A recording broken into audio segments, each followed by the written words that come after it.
Yes? Okay. So, welcome. We are here. Yes. We are in the session of City Finance Accelerator in Latin America and Caribbean, Empowering Subnational Climate Action. This panel highlights the vital role that subnational climate finance plays in fulfilling local, national, and international climate commitments and achieving more resilient and sustainable urban environment. We have the Vice President of Countries of the Inter-American Development Bank, and she's going to be our moderator. So I will welcome Anabel Gonzalez. Thank you so much, Anabel. Thank you. Thank you very much, Maria Camila. Good afternoon to everyone, and welcome to this panel on City Finance Accelerator in LAC, Empowering Subnational Climate Action. My name is Anabel Gonzalez, and I'm Vice President for Countries at the IDB, and I'm delighted to host and moderate this session. Latin America and the Caribbean is the most urbanized region in the developing world. Cities are home to 81% of the population and account for more than 3/4 of the region's GDP. 80% of total disaster losses in Latin America and the Caribbean occur in urban areas, which also produce 1/3 of the region's greenhouse gas emissions. Thus, the economic future of Latin America and the Caribbean is intrinsically linked to climate change, the consequences of which hit the most vulnerable populations the most. Yet, green funds for cities are undersupplied. Funds for climate initiatives are well below cities' need, with only 10% of global funds targeting local initiatives. In LAC, the average annual green funding from development banks is $7 billion per year. And while it has grown significantly in Brazil, Chile, and Mexico over the last 5 years, it falls short of what is required to meet climate and environmental objectives.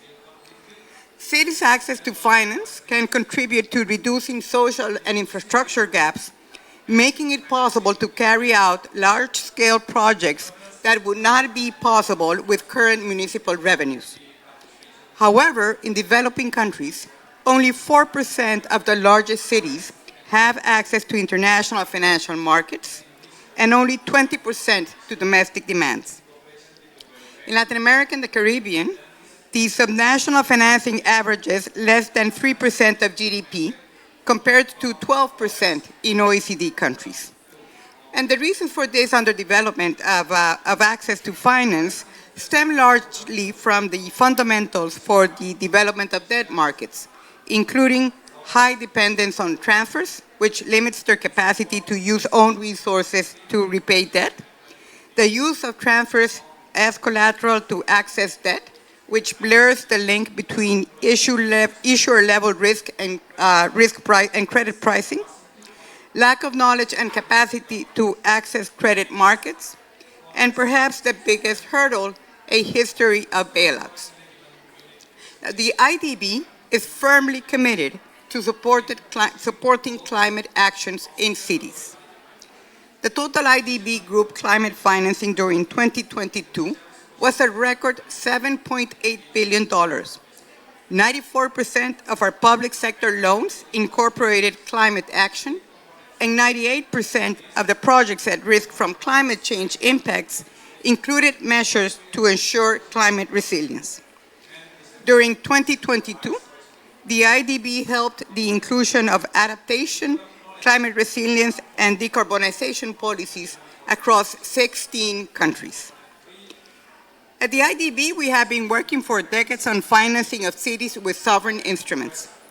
We do this mainly through national programs with specific impact on cities, direct loans to subnational entities with national guarantees, lines of credit with development banks, and building technical and financial capacities. From a private sector perspective, IDB Invest plays a key role in increasing the financing needs to unlock the potential of the region's private sector and incentivize responsible investments on a larger scale and increase their impact.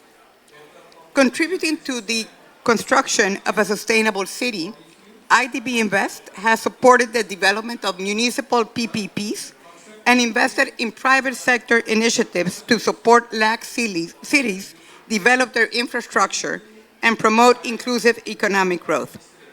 In addition, the IDB plays a critical role in promoting the development of technical knowledge and institutional strengthening for subnational climate action in Latin America and the Caribbean. The IDB Group is planning to triple its climate financing to $150 billion over the next decade, with support from its shareholders and the capitalization of IDB Invest, the group's private sector arm, through direct and mobilized funds. The IDB is walking the talk on financing climate, placing sustainability at the core of its operations and working with partners to mobilize financing for mitigation and adaptation projects and initiatives. Moreover, at the City Summit of the Americas held in Denver in April this year, IDB's president, Ilan Goldfund, announced a new program to help cities achieve their development goals, a program that we called IDB Cities and SNGs IDB for Cities in Latin America and the Caribbean. This program aims to enable cities and SNGs to responsibly increase access to affordable finance through strengthened capacities to take debt and prepare bankable projects. With this introduction, let me say that dialogues like the one that we are holding here today will allow us to better understand the urgency of advancing financing for cities. Achieving more sustainable, productive, and inclusive development depends on the quality and availability of funding of local governments.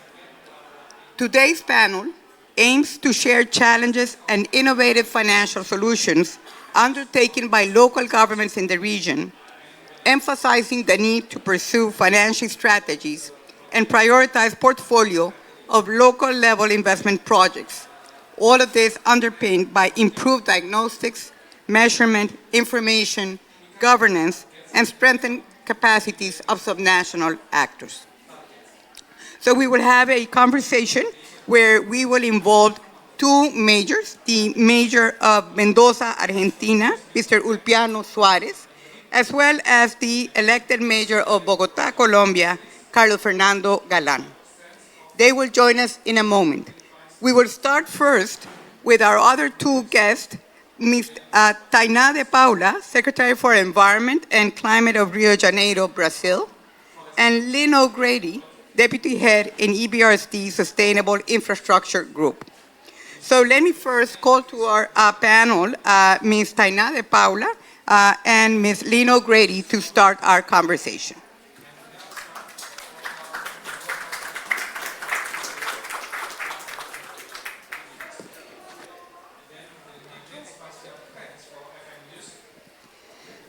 So welcome, ladies. I believe that we are going to have a multilingual panel this afternoon. So we will have this part in Spanish, but I understand we will have Portuguese and English. And then I'll start this part in English, and then I'll move to Spanish when we invite our majors to the stage. So with this, and let me see if I find my questions here. Let me start with Ms. Tainá de Paula. So Rio is actively pursuing the localization of climate action. How is your office, the Secretary of Environment in Rio de Janeiro, involved in the identification and prioritization of city investments and city investments and local projects aimed to mitigate and to adapt to climate change? And what internal coordination and review mechanisms does the government of Rio have to mainstream climate action?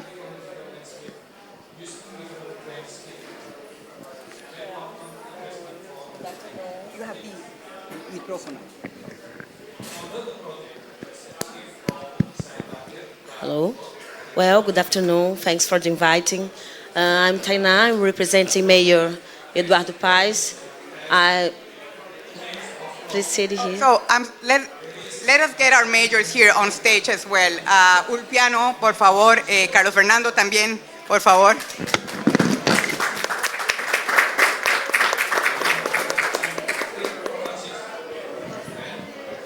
Be welcome.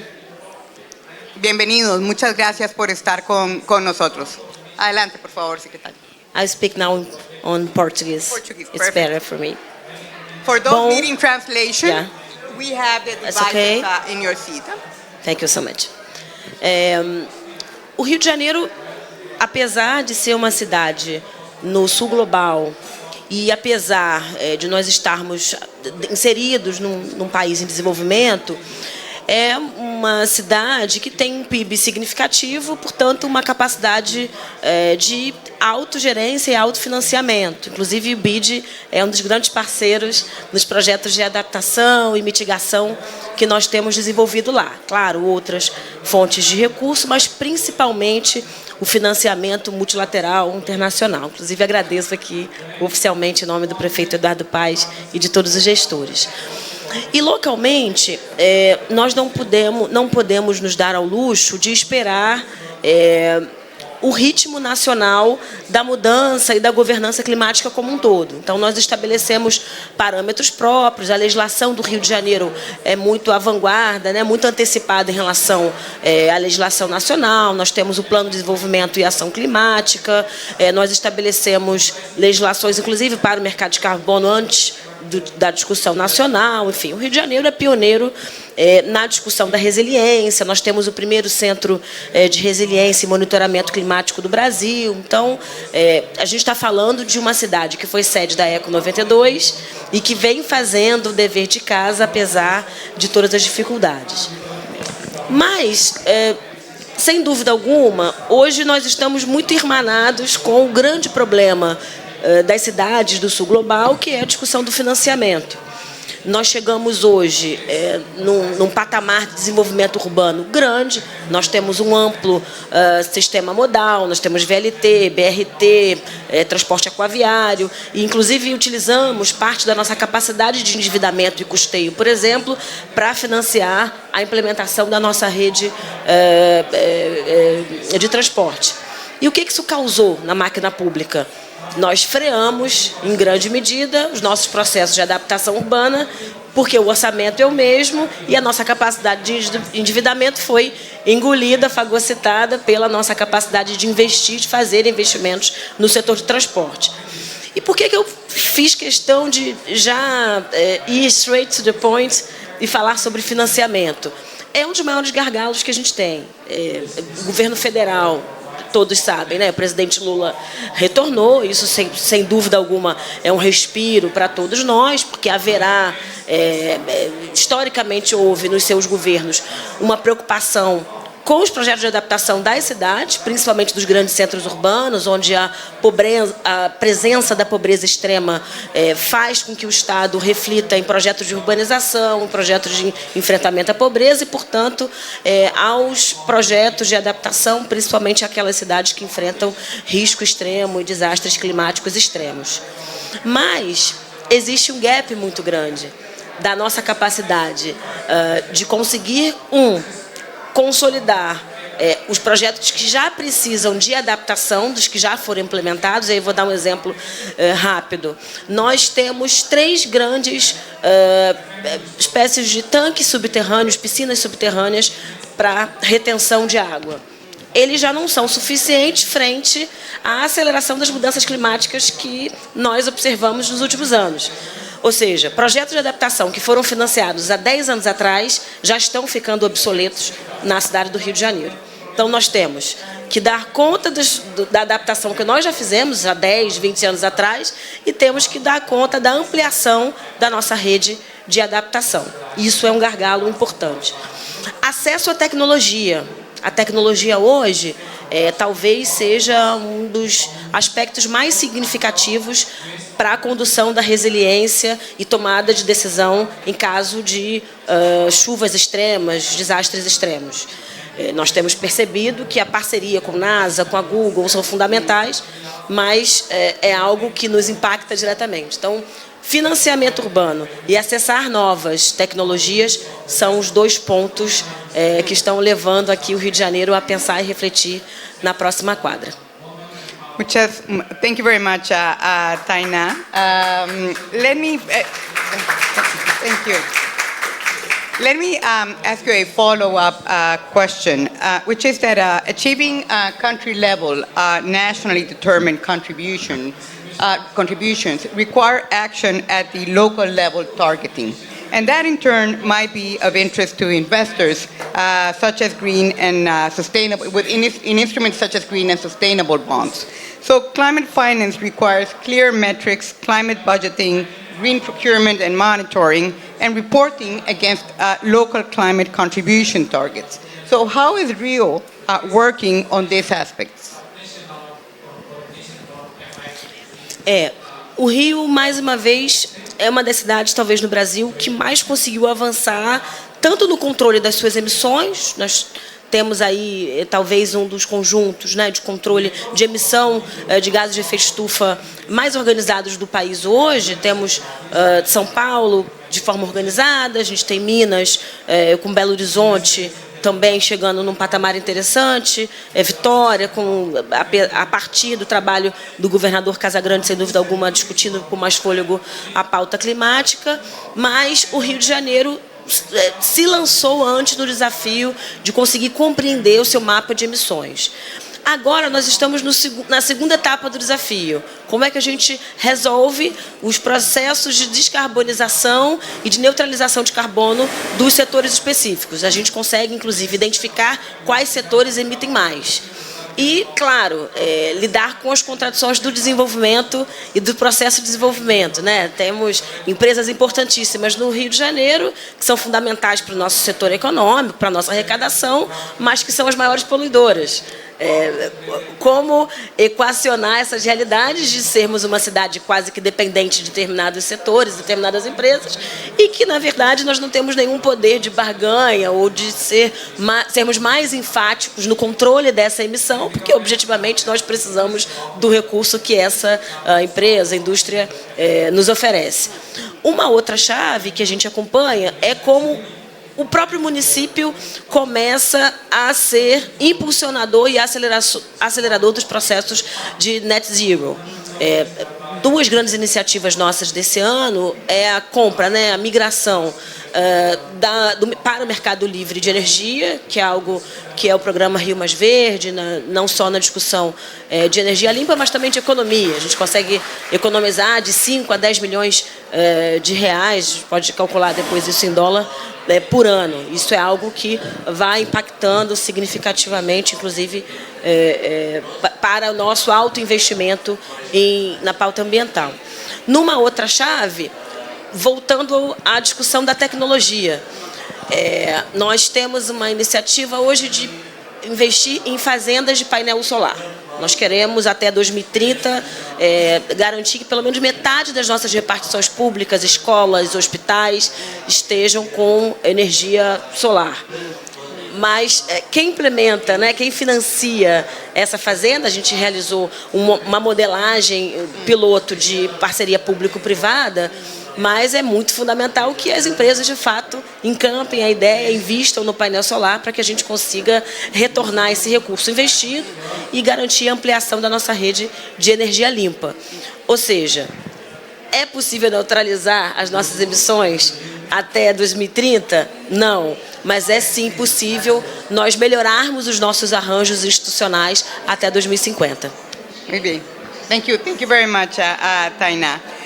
Let me now move to you, Lynn, Deputy Director of the Municipal and Environmental Team at the EBRD.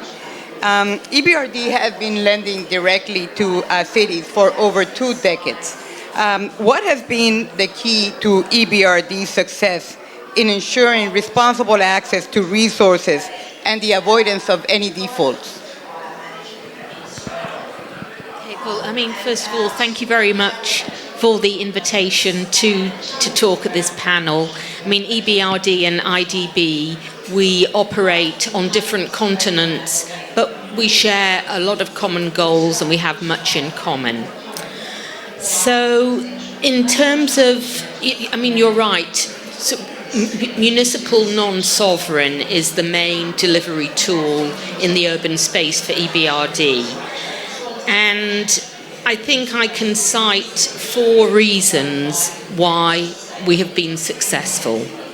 The first is that when we started promoting the subnational, sub-sovereign model, we did it in countries where we had a strong presence, where we were lending to the cities through the government. So we knew all the relevant players. We knew the governments, we knew the city, we understood the rules of the game, the regulation. So I think that's the first thing. I wouldn't advise pioneering subnational in a country that you are not familiar with.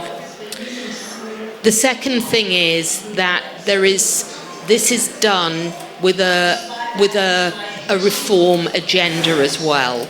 So typically for a sub, I'll call it sub-sovereign because that's what we call it, but it's the same as subnational. So for a sub-sovereign project, we are lending either to the city or to the utility company. But we will structure within that loan, there will be a condition relating to cost recovery, sort of cost recovery within affordability limits. So for transport, for example, which you identified as a key need in Rio de Janeiro, there would typically be an upward adjustment in the tariffs. And also at the city level, we work with cities to try and to enhance their credit worthiness. So we have these credit worthiness plans. The third thing is this sort of all important. And just going back to that sort of cost recovery and where EBRD has been very successful. I think Romania is the real sort of shout out country for EBRD. So we started working with the government, lending to cities through the government on lending to the city. We then moved to sub-sovereign with a form of support from the government in the form of a guarantee or a support level. Now we lend to Romanian cities on a non-recourse basis. So there's been a very, over 10, 15 years, there's been a very nice evolution there. The third thing is blended finance is all important to make projects bankable. And just sort of moving to our region. So where we deployed this blended financing in the sub-sovereign business model very well was in Ukraine before the conflict. And typically what we would do is lend to a utility company with a municipal guarantee, but there are affordability constraints in Ukraine even before the conflict. So typically that investment would be blended with a concessional loan and a grant. So I think the third thing is blended finance is important. And the last thing is the ticket size. So typically these municipal deals, the average size is about 20 million. The big ticket items, for example, metro projects, they tend to be big. They are typically done by the government. Cities do not have the financial resources for that size of investment. So I think they're the four things. Thank you very much, Lynn. Now, if we go more specifically to climate-related financing, EBRD's Green Cities program aims to build a more sustainable future for cities and supports 3 main axes. 1, the design of green city action plans. 2, access to loans and investments in sustainable infrastructure. And 3, capacity building for local governments. Can you tell us a little bit more about this program, its origins, its available financing mechanism, and how do you think this could be relevant for Latin American cities? Okay, so the Green Cities program came about in 2016, and it was really on the back of the historic Paris Agreement. And there it was clear that, as we all know, the sort of secret to tackling the climate emergency is in cities, because 70%, I mean, you said it earlier on, 70% of CO2 emissions comes from cities.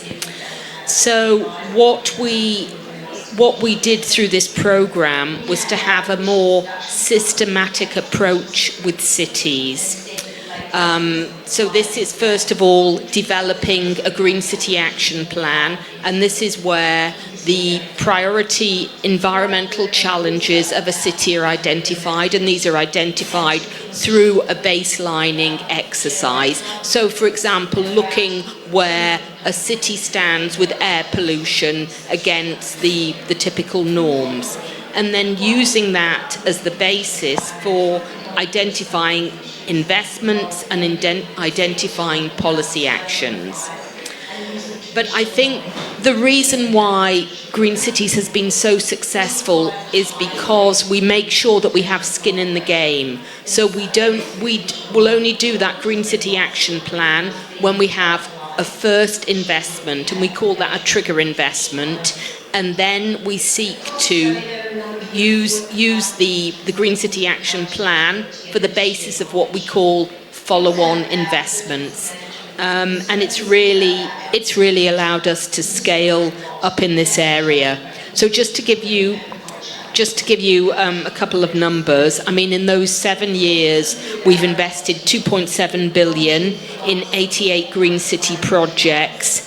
And, you know, importantly, all these projects have impact. And if you sort of sum the impact up, it's equivalent to taking 1 million cars off the road each year.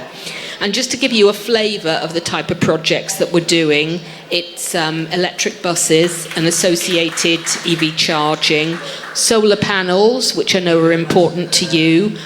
We've done that in Turkey, electric trolley buses in Ukraine, metro upgrade and really focusing on resilience, and also sort of flood protection. So this resilience narrative is also very important to the programme.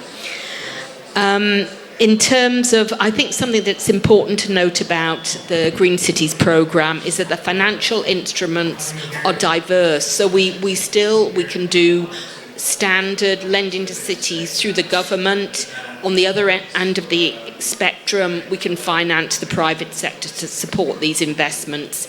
And we've also started to use it as the basis for capital market transactions as well. And is it relevant? I mean, I think this program is definitely relevant to Latin America. We work in emerging markets. You work in emerging markets. There's so much synergies between what our respective institutions are doing. All right, thank you. Thank you very much, Lynn, for sharing with us EBRD's experience. Me voy a pasar ahora al español y de nuevo darle la bienvenida al señor Ulpiano Suárez, alcalde de Mendoza, Argentina, y al señor Carlos Fernando Galán, alcalde electo de Bogotá. Voy a empezar con Ulpiano. Usted en los últimos 4 años, su administración ha desempeñado un papel decisivo en el avance de la acción climática en Mendoza, especialmente mediante la aprobación del Plan de Acción Climática y sus iniciativas asociadas. ¿Nos podría compartir cómo ha trabajado Mendoza desde la planificación a la acción, priorizando las inversiones y presupuestando para el clima? Bien, buenas tardes, Anabel, buenas tardes a todos. Un gusto compartir este panel que nos permite contar experiencias de gestión de Río de Janeiro, la experiencia de gestión en la ciudad de Mendoza y la visión de Carlos, seguramente a partir de escasos días, la gestión de la ciudad de Bogotá. Fuiste muy clara, Anabel, en la introducción sobre datos indicadores que realmente nos ubican en un contexto de emergencia climática y un rol preponderante de los gobiernos locales. Quiero contarles en primer lugar que la ciudad de Mendoza es ciudad capital de nuestra provincia de Mendoza, al pie de la cordillera de los Andes, y es el corazón de un gran área metropolitana de 1.200.000 habitantes. Obviamente hay áreas metropolitanas mucho más grandes, pero para que contextualicemos de dónde vengo.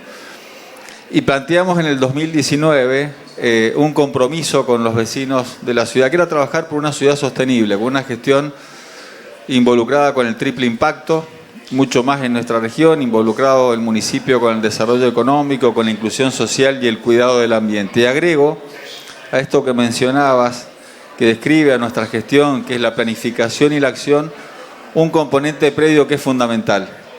Como alcalde, como intendente, entendí que la emergencia climática debía ser abordada como tal, con decisión política, con un fuerte liderazgo y con participación ciudadana. Fuimos el primer municipio de la región en declarar en enero del 2020 la emergencia climática en la ciudad de Mendoza.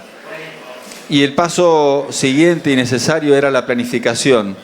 La planificación con base en evidencia, en información.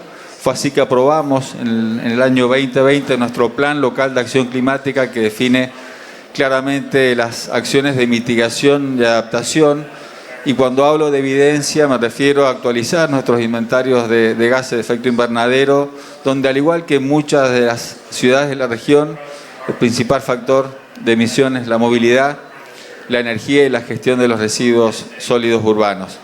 Entonces, decisión política, primer paso, planificación basada en evidencia y fortalecida con una nueva gobernanza climática. Entendíamos que de esta agenda climática tenían que participar todos los actores sociales y convocamos a un comité municipal de cambio climático, a las universidades, a los sectores de la ciencia, la investigación, a la sociedad civil, a los colegios y consejos profesionales que han legitimado todas las decisiones que tomamos en el marco de la emergencia climática. Como alcaldes podemos firmar decretos, son legales. Acompañar o innovar en el proceso de toma de decisiones con la participación ciudadana legitima mucho más esas decisiones. Y además, en esa instancia entendíamos que era fundamental el trabajo en red, la vinculación entre las ciudades. En Argentina funciona una red de municipios que trabajan contra el cambio climático. Trabajamos en CIDEU junto con la ciudad de Bogotá, que es el Centro Iberoamericano para el Desarrollo Estratégico Urbano. Formamos parte de la red de ciudades del BID y otras tantas donde compartir experiencias y aprendizajes es muy importante.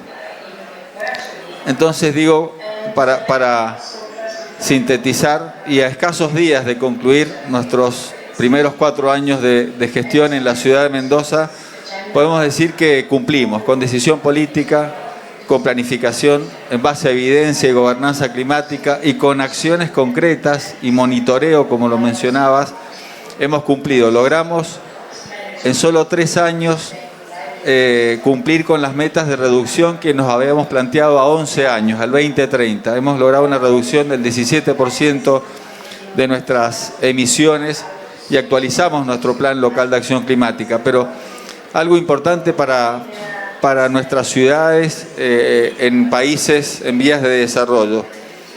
Es importante dar batalla al cambio climático en las ciudades, pero también involucrarnos con el desarrollo económico y la generación de oportunidades. Sí, nuestras ciudades atienden una dura realidad social. Hay fuertes demandas sociales de generación de empleo, de acceso a salud y educación públicas de calidad, del acceso a la vivienda.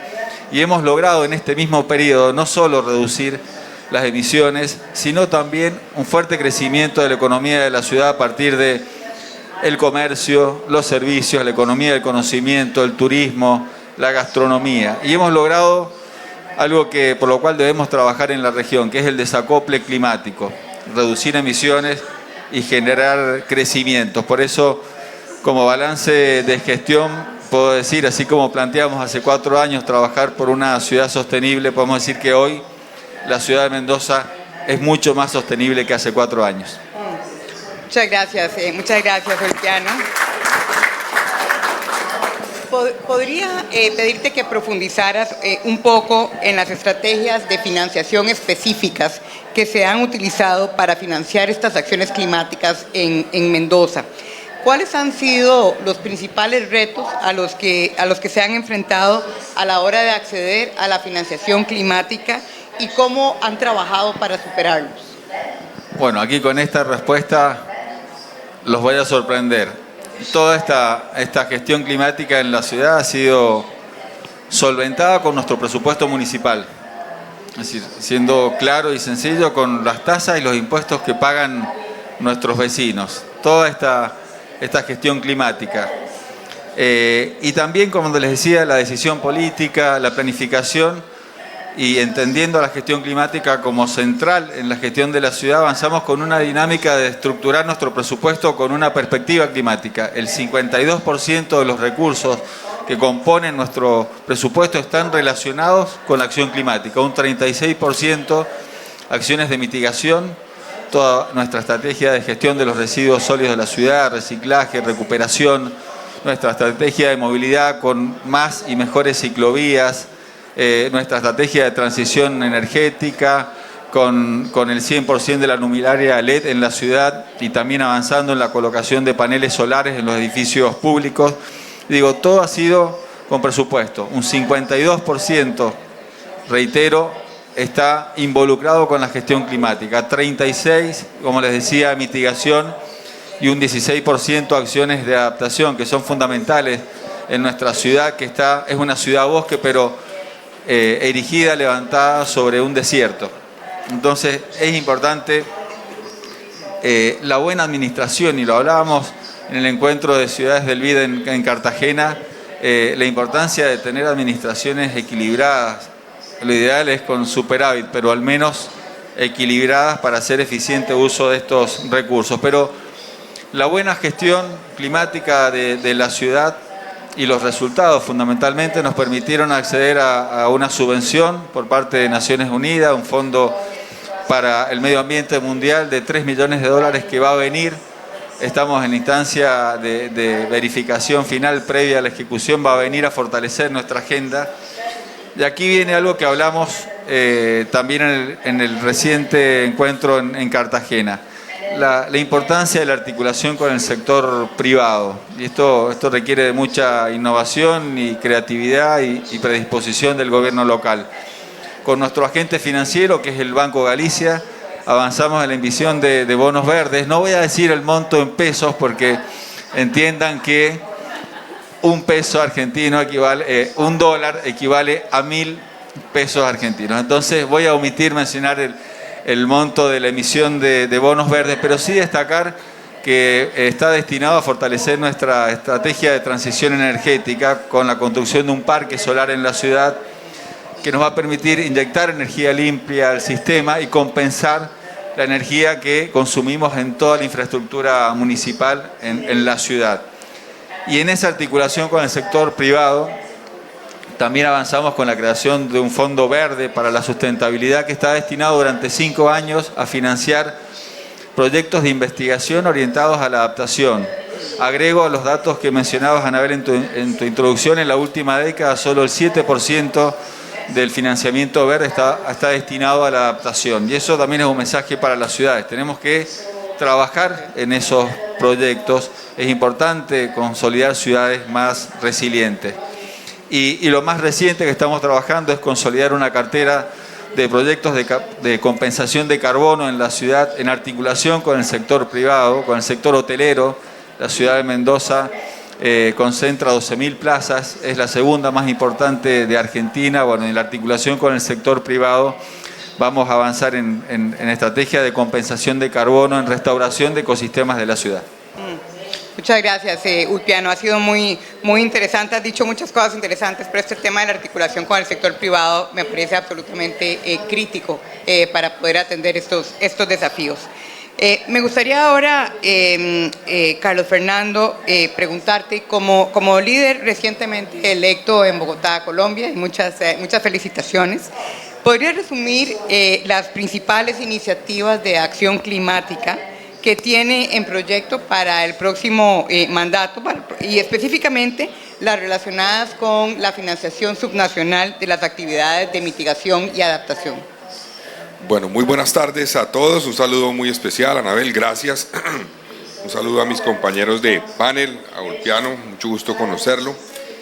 A ver, primero yo quisiera poner un poco en contexto lo que significa para Bogotá el reto del cambio climático. Bogotá es una ciudad particular. Bogotá es una ciudad que, como ustedes saben, está a una altitud que implica que, estando en el trópico, tiene en cierta forma una utilización de la energía distinta. Bogotá no tiene calefacción, no tiene aire acondicionado. Entonces ahí arrancamos con una ciudad distinta. ¿Cuáles son los retos que tenemos? Emisiones particularmente de transporte público, transporte de carga, fuentes fijas, industrias que existen en Bogotá que tienen un reto en términos de transformación tecnológica para reducir las emisiones que producen. Segundo, tenemos un reto complejo en lo que tiene que ver con el manejo de residuos en nuestra ciudad. Bogotá produce alrededor de 8.000 toneladas de residuos al día en este momento, de las cuales 7.000 se van a un relleno sanitario, que está además y tiene un impacto social complejo, está en una zona de la ciudad que afecta con todos los vectores que implica tener un relleno sanitario dentro de la ciudad. El tercer elemento tiene que ver con lo relativo al agua. Bogotá es tal vez de las fábricas de agua más importantes del mundo. Bogotá tiene los páramos más grandes del mundo en su territorio. Pero tiene una problemática también y una proyección en cierta forma de dificultades en acceso a agua por cuenta de una cuenca del río Bogotá muy contaminada, que no tiene un esquema completo, primero de recuperación de la cuenca desde su inicio, así como no tiene un manejo de aguas residuales adecuado. Apenas tenemos un sistema que trata el 30% del agua que se utiliza en Bogotá. El 70% no es tratada hoy. Necesitamos un esquema en el cual se ha avanzado, hay que decir, y yo quiero darle continuidad para concretarlo, que logre resolver esta problemática, que sin lugar a dudas es el proyecto, en mi opinión, en términos ambientales más importante de Colombia. Es tener un esquema completo de manejo de aguas residuales al río Bogotá y que inclusive tiene impacto internacional. Yo creo que es de los proyectos en términos de manejo de aguas en Latinoamérica más importantes que hay hoy, que tenemos que sacar adelante. Entonces, en ese sentido, esas son las prioridades, digamos. Yo creo que la clave es avanzar. Uno, Bogotá ha sido pionera en la reducción de emisiones de transporte por cuenta de transporte público desde hace muchos años, inclusive desde el inicio de Transmilenio, hace más de 23 años, pues Transmilenio hizo parte de ese esfuerzo por reducir emisiones, muy importante. Obviamente la tecnología afortunadamente ha avanzado y hoy tenemos que dejar atrás, y se ha avanzado mucho, ese sistema de transporte en términos de utilización de combustibles fósiles. Hoy el sistema de transporte de Bogotá tiene cerca de 1.485 buses eléctricos, que es la segunda flota en Latinoamérica más grande, después entiendo que la de Santiago de Chile, y queremos seguir avanzando en ese proyecto. Ahora, eso tiene un reto inmenso, porque parte de ese costo de renovación de flota se ha trasladado a la tarifa que pagan los usuarios, y eso está siendo un golpe fuerte para particularmente, obviamente, los sectores populares de la ciudad. Ahí queremos avanzar, y ahí queremos avanzar en que la nación nos ayude a financiar esa renovación de la flota y a buscar alternativas internacionales también, porque sabemos del impacto positivo que va a tener eso. Además sabemos que ya hay herramientas tecnológicas que permiten tener buses de alta capacidad, que son los que utiliza el sistema Transmilenio, eléctricos, y queremos avanzar en ese sentido. Segundo reto, el tema de carga, que hoy sigue siendo tal vez lo que más afecta la calidad del aire en la ciudad. Existe un fondo, Foncarga, que se ha creado en el gobierno nacional y queremos aprovecharlo. Es muy pequeño, queremos ver cómo se multiplica eso, y ahí sería muy importante trabajar con alternativas de cooperación e inversión internacionales para lograr esa renovación de los vehículos de carga que transitan por la ciudad, que transitan por el país, pero particularmente por la ciudad de Bogotá. En el caso del agua que les mencioné, existe ya un proyecto que tiene un costo superior a los 1.400 millones de dólares que busca construir una planta de tratamiento en Bogotá que va a tratar el 70% restante de las aguas residuales que hoy no se tratan en Bogotá. En ese sentido tenemos un reto, y me adelanto un poco a la segunda pregunta seguramente a la Anabel, y es que no hemos logrado en Bogotá tener la garantía soberana de la nación colombiana para poder acceder a créditos que nos permitan avanzar en ese proyecto. Y ahí para Bogotá va a ser muy importante, muy importante la posibilidad de acceder a recursos y a créditos sin la necesidad de la garantía o la contragarantía del Estado colombiano. Es un proyecto que en Colombia se financia con recursos de la ciudad, también de la Autoridad Ambiental Regional. En Colombia existen unas autoridades ambientales regionales que son las corporaciones autónomas regionales. Ahí hay unos recursos muy importantes, obviamente, y la nación. Pero no hemos logrado avanzar en un proyecto que, para mí, que no se avance en ese proyecto día a día es una especie de delito ambiental lo que estamos cometiendo, porque ya existe la estructuración del proyecto completo y no se ha avanzado en él. Entonces, entre muchos, digamos, retos que tenemos y ambición que tenemos de lograr en los próximos 4 años, queremos avanzar en esa planta de tratamiento. Queremos avanzar también en la oportunidad que tiene Bogotá, perdón que me extiendo en esto, en cambiar todo su esquema de manejo de residuos. Como les decía, pues tenemos un manejo de residuos que en cierta forma ya hoy día es arcaico, que requiere de un cambio, y mi gobierno en los próximos 4 años tendrá la oportunidad de cambiar, porque termina el plazo legal de la estructura actual del sistema de recolección de basuras, para avanzar en un nuevo manejo de residuos. Bogotá apenas recicla el 12-14% de sus residuos hoy. Tenemos que avanzar muchísimo más que eso, tenemos que crear un sistema de incentivos que nos permita avanzar en eso, y tenemos toda la intención de hacerlo en los próximos 4 años. Y también repensar en la disposición final de esos residuos que hoy están yendo a una zona dentro de Bogotá.